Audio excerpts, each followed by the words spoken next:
नमस्कार, बहुत स्वागत है आपका। आप देख रहे हैं खबर में दम है। मैं हूं आपके साथ ऋतु ज्ञानवानी। प्रधानमंत्री नरेंद्र मोदी के मन की बात कार्यक्रम के 100वें एपिसोड का प्रसारण 30 अप्रैल को किया जाएगा। इसका रिकॉर्ड बनाने का लक्ष्य रखा गया है।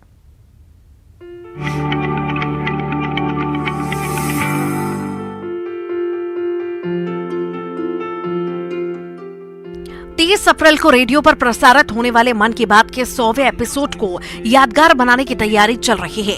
इसके लिए देश भर में बीजेपी तैयारी कर रही है। मध्य प्रदेश में भी बीजेपी ने पूरी रूपरेखा तैयार की है। सूबे में मन की बात सुनने के लिए बड़े पैमाने पर जगह जगह इंतजाम किए जाएंगे ताकि ज्यादा से ज्यादा लोग एक साथ इस कार्यक्रम को सुन पाएं।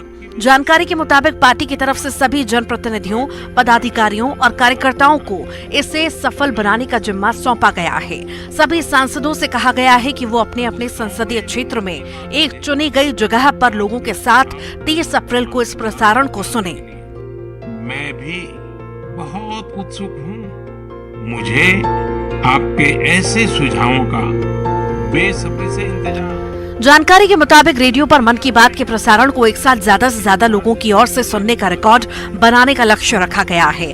पार्टी ने अपने सभी सांसदों और विधायकों को मन की बात के प्रसारण को सुनने के लिए विशेष इंतजाम करने का निर्देश भी दिया है। इसके तहत ज्यादा से ज्यादा लोगों को शामिल करने, उस इलाके के बुद्धिजीवियों और गणमान्य लोगों की उपस्थिति सुनिश्चित करने और पार्टी संगठन के साथ समन्वय के साथ कार्यक्रम आयोजित करने का निर्देश दिया गया है। अपने पूरे जीवन की कमाई पर्यावरण और जीव सेवा के लिए समर्पित कर देता है। मन की बात के 100वें प्रसारण के मौके पर आयोजित कार्यक्रमों में उन लोगों को भी आमंत्रित किया जा रहा है जिनका नाम प्रधानमंत्री मोदी ने किसी न किसी मन की बात कार्यक्रम में लिया था। मन की बात का पहला प्रसारण 2014 में 3 अक्टूबर को हुआ था। IIM रोहतक की ओर से किए गए एक सर्वे के मुताबिक पीएम की ओर से मन की बात में उठाए गए सबसे लोकप्रिय विषयों में भारत की वैज्ञानिक उपलब्धि, आम नागरिकों के किस्से, सशक्त बलों की वीरता, युवा संबंधित मुद्दे और पर्यावरण और प्राकृतिक संसाधन से जुड़े मुद्दे शामिल हैं। मन की बात को लेकर जो स्टडी सामने आई है उसके मुताबिक सर्वे में भाग लेने वाले 96% लोग पीएम मोदी के लोकप्रिय कार्यक्रम के बारे में जानते हैं, जबकि 100 करोड़ लोगों ने कम से कम एक बार मन की बात सुनी है।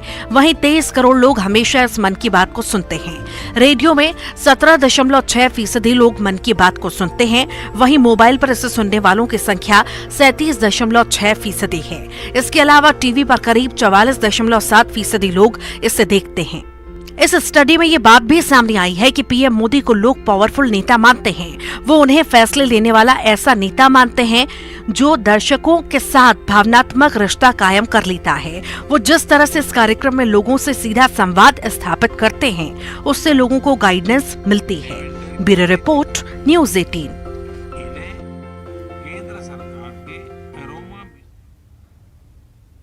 एमपी में विधानसभा चुनाव को अब मुश्किल 8 महीने ही बचे हैं। ऐसे में सियासी पार्टियों में टिकट के दावेदारों की फौज खड़ी हो गई है। सिंधिया के गढ़ ग्वालियर शहर की 3 सीटों पर बीजेपी में टिकट के दावेदारों में सिंधिया समर्थक, नई बीजेपी और पुराने बीजेपी के बीच घमासान मचने की पूरी उम्मीद है।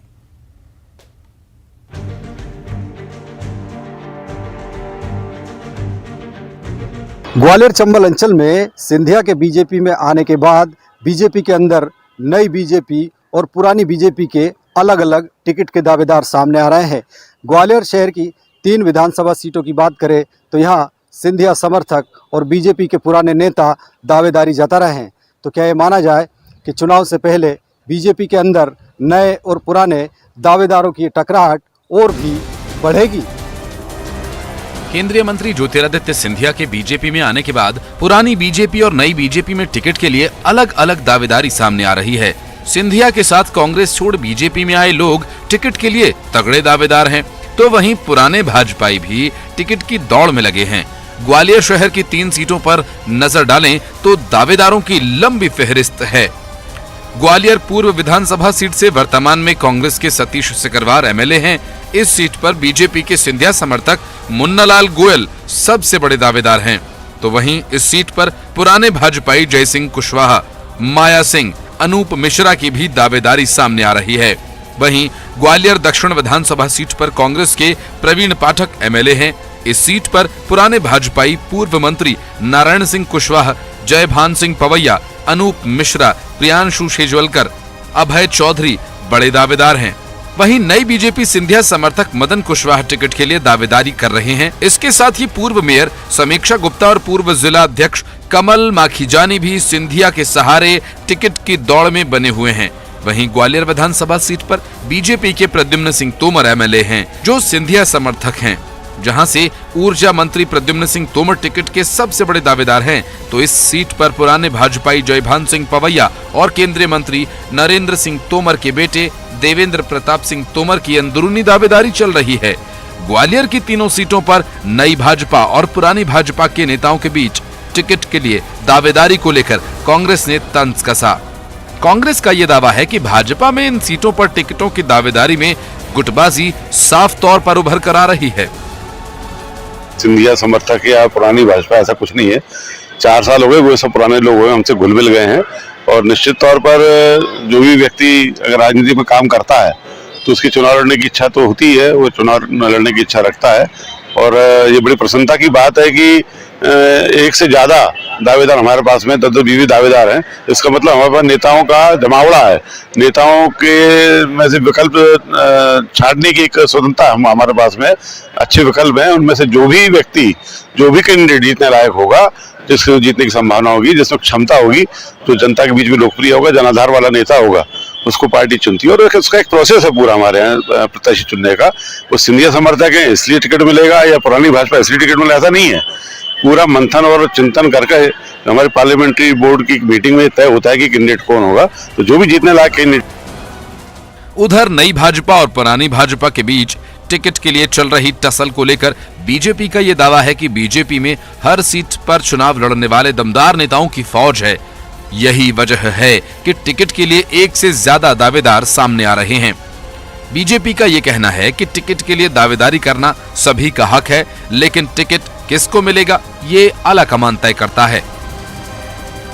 ग्वालियर में भारतीय जनता पार्टी की वो गति हो गई है, जो एक कहावत है ना, भई है सांप सचुंदर केरी, वो स्थिति भारतीय जनता पार्टी की हो गई है। इन्होंने सिंधिया जी को अपने साथ ले तो लिया, सरकार बना तो ली, लेकिन भारतीय जनता पार्टी का जो देवतुल्य कार्यकर्ता है, जिसने पार्टी को सींचकर यहाँ तक पहुँचाया है, आज विधानसभा की बात करें, चाहे वो ग्वालियर पूर्व हो, दक्षिण हो, ग्वालियर हो, ग्वालियर ग्रामीण हो, सब, चाहे प्रद्युम्न सिंह तोमर हो, कोई वो सबके गले की फांस बने हुए हैं भारतीय जनता पार्टी के देवतुल्य पुराने कार्यकर्ता, जो पुश्तैनी भाजपा के हैं। वो आज दावेदारी प्रस्तुत कर रहे हैं। 8-8, 10-10 लोग टिकट मांग रहे हैं। और ऐसी स्थिति में भारतीय जनता पार्टी उन लोगों को टिकट देने की स्थिति में मुझे तो नजर नहीं आ रही है। अगर देती है तो निश्चित रूप से भारतीय जनता पार्टी बिखराव की ओर है। और यहाँ स्पष्ट शिवराज और महाराज गुटों में बटी हुई भाजपा स्पष्ट दिखाई दे रही है। मध्य प्रदेश विधानसभा चुनाव की उल्टी गिनती शुरू हो चुकी है। ऐसे में टिकट के दावेदारों के बीच ग्वालियर शहर की 3 सीटें खूब सुर्खियां बटोर रही हैं, क्योंकि यहां पर पुरानी बीजेपी और सिंधिया समर्थक नई बीजेपी के बीच टकराव की स्थिति बन सकती है। सुशील कौशिक, न्यूज़ 18, ग्वालियर। एमपी विधानसभा चुनाव ऐसे तो नवंबर-दिसंबर में हैं, लेकिन सियासी पार्टियां अभी से ही अपना अपना बिसात बिछाने में जुट गई हैं। राजधानी भोपाल की 7 विधानसभा सीटों पर प्रदेश की दोनों ही प्रमुख सियासी पार्टियों की खास नजर है। यही वजह है कि साल 2018 विधानसभा चुनाव में कांग्रेस की जीती हुई सीट पर बीजेपी ने घेराबंदी शुरू कर दी है, तो वहीं बीजेपी की जीती हुई सीट पर कांग्रेस ने अपना फोकस बढ़ा दिया है।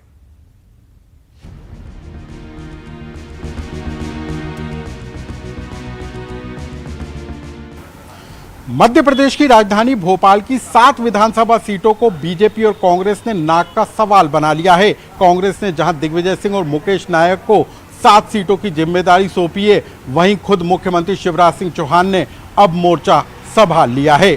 राजधानी भोपाल की 7 विधानसभा सीटों पर बीजेपी और कांग्रेस के बीच सीधी टक्कर है। यही वजह है कि अभी से ही दोनों सियासी पार्टियां अपनी अपनी फील्डिंग सजाने में जुट गई हैं और बीजेपी कांग्रेस के दिग्गज नेता मैदान में उतरकर मोर्चा संभाल रहे हैं। लगातार हारने वाली सीटों पर दिग्विजय सिंह ने कांग्रेस के पक्ष में मोर्चा संभाला है।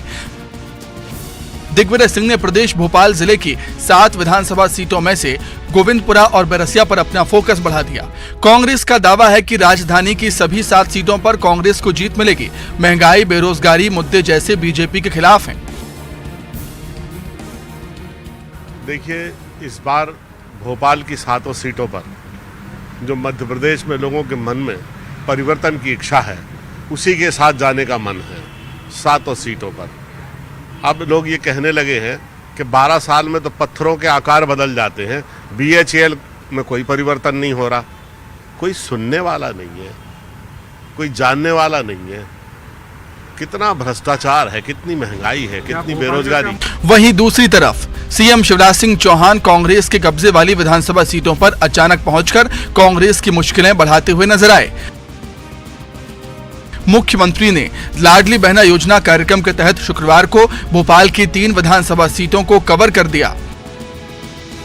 मुख्यमंत्री ने उत्तर विधानसभा कांग्रेस विधायक आरिफ अकील के कब्जे वाली उत्तर विधानसभा सीट के 2 क्षेत्रों ईदगाह हिल्स और टीला जमालपुरा पर पहुंचकर लाडली बहनों से सीधा संवाद किया। इसके बाद मुख्यमंत्री कांग्रेस विधायक आरिफ मसूद के कब्जे वाले बरखेड़ी क्षेत्र में भी पहुंचे और यहां रशीदिया स्कूल कार्यक्रम में शामिल हुए।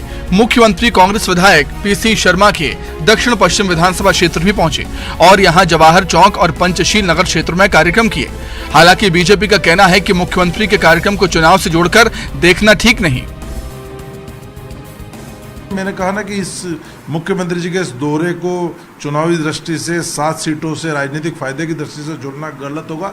ये तो लगातार हर जिले में जा रहे हैं, संवाद कर रहे हैं। प्रदेश के हर जिले में एक संवाद का उनका कार्यक्रम होता है। उसी कड़ी में भोपाल भी राजधानी प्रदेश की, तो वहाँ भी घूमें ताकि कोई कमी नहीं रहे, समीक्षा हो सके, किसी के कोई त्रुटि हो तो हो सके, और क्या कमियां बहन बेटियों से संवाद में पता चलती है।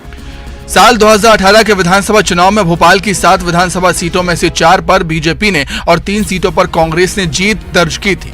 अब कांग्रेस की कोशिश है कि 2018 के चुनाव से ज्यादा सीटों पर जीत का परचम फहराया जाए।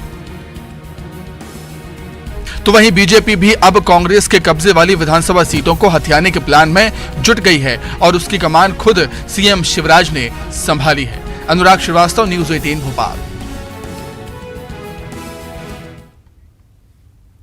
MP विधानसभा चुनाव का काउंटडाउन शुरू हो गया है। बीजेपी ने आगामी विधानसभा चुनाव में अब की बार 200 पार का नारा दिया है, लेकिन खबर है कि बीजेपी के अंदरूनी सर्वे में कुछ विधायकों की छवि बीजेपी के लिए मुसीबत खड़ी कर सकती है।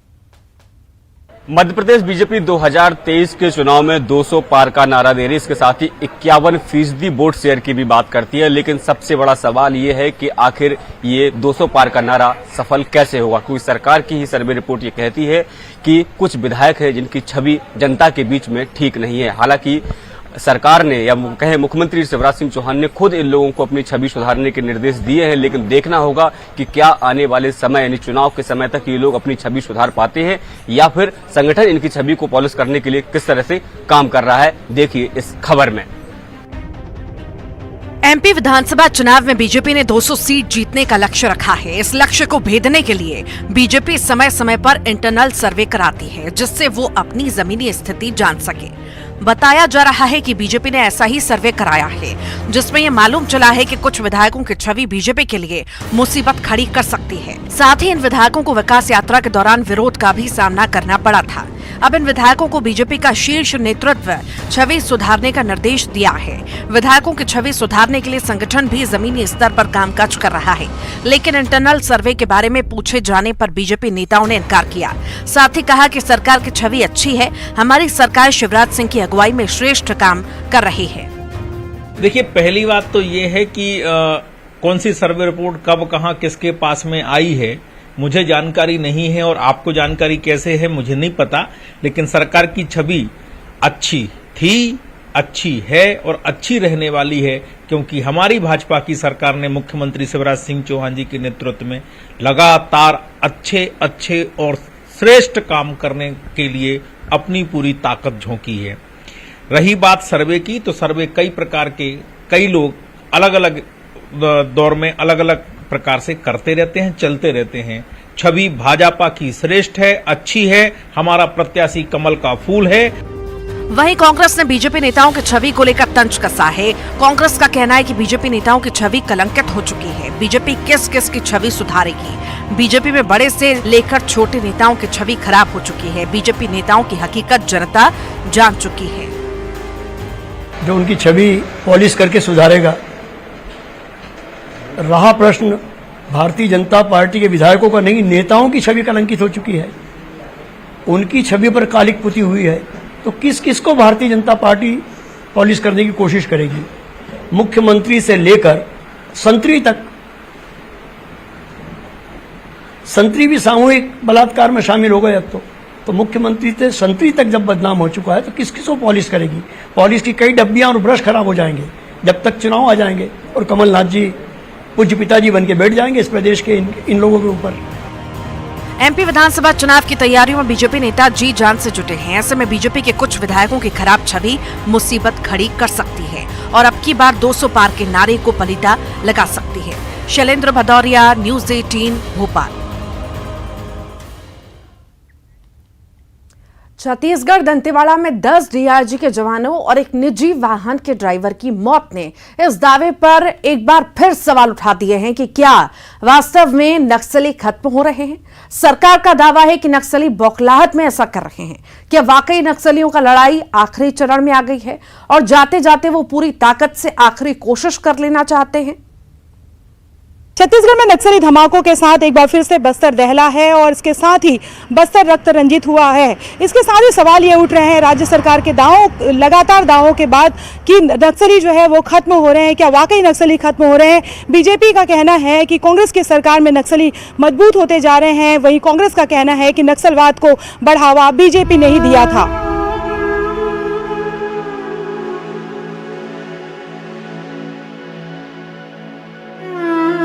छत्तीसगढ़ में अपने बेटे की लाश पर बिलखते इन परिजनों को देखिए।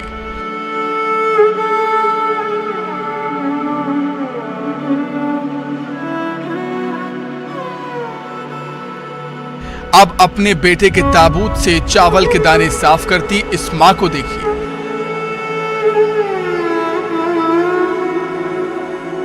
चिता पर लेटी महिला को देखिए।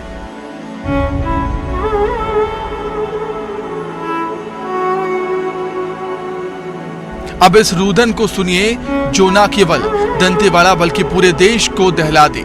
छत्तीसगढ़ में राज्य सरकार लगातार यह दावा कर रही है कि छत्तीसगढ़ से नक्सली खात्मे की ओर है। करीब 2 सालों बाद नक्सलियों ने इतनी बड़ी घटना को अंजाम दिया। इस घटना के बाद सीएम भूपेश बघेल का कहना है कि जवान नक्सलियों की मांद तक घुस गए हैं। नक्सली बौखलाहट में इस तरह की घटना को अंजाम दे रहे हैं। आगे कार्रवाई और तेज होगी।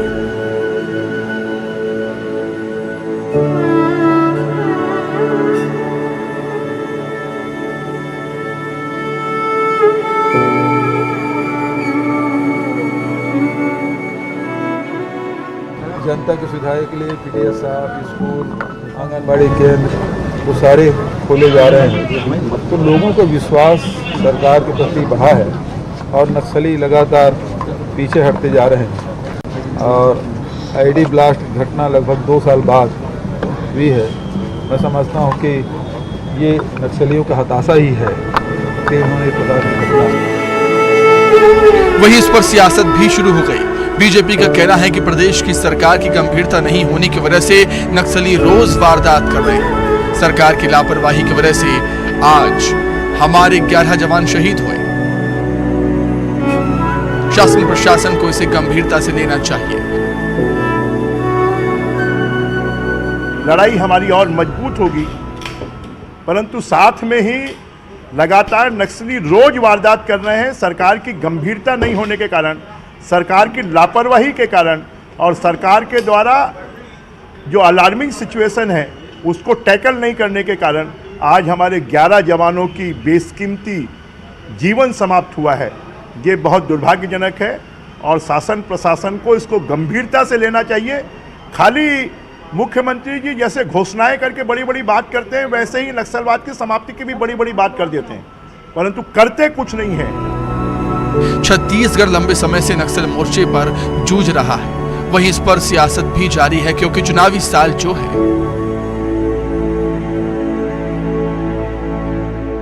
मुख्यमंत्री भूपेश बघेल का कहना है कि लगातार जो है फोर्स नक्सलियों के मान में घुस रही है और चूंकि आखिरी वक्त है नक्सलियों का, ऐसे में बौखलाहट में वो घटना को अंजाम दे रहे हैं। देखना यह है कि आने वाले समय में किस तरह की जो कार्रवाई है वो और तेज होती है, लेकिन ये जरूर है चुनावी साल है, ऐसे में इसकी सियासत भी जमकर होगी। कैमरा पर्सन इमरान के साथ ममता लांजेवार, न्यूज़ 18 छत्तीसगढ़, रायपुर।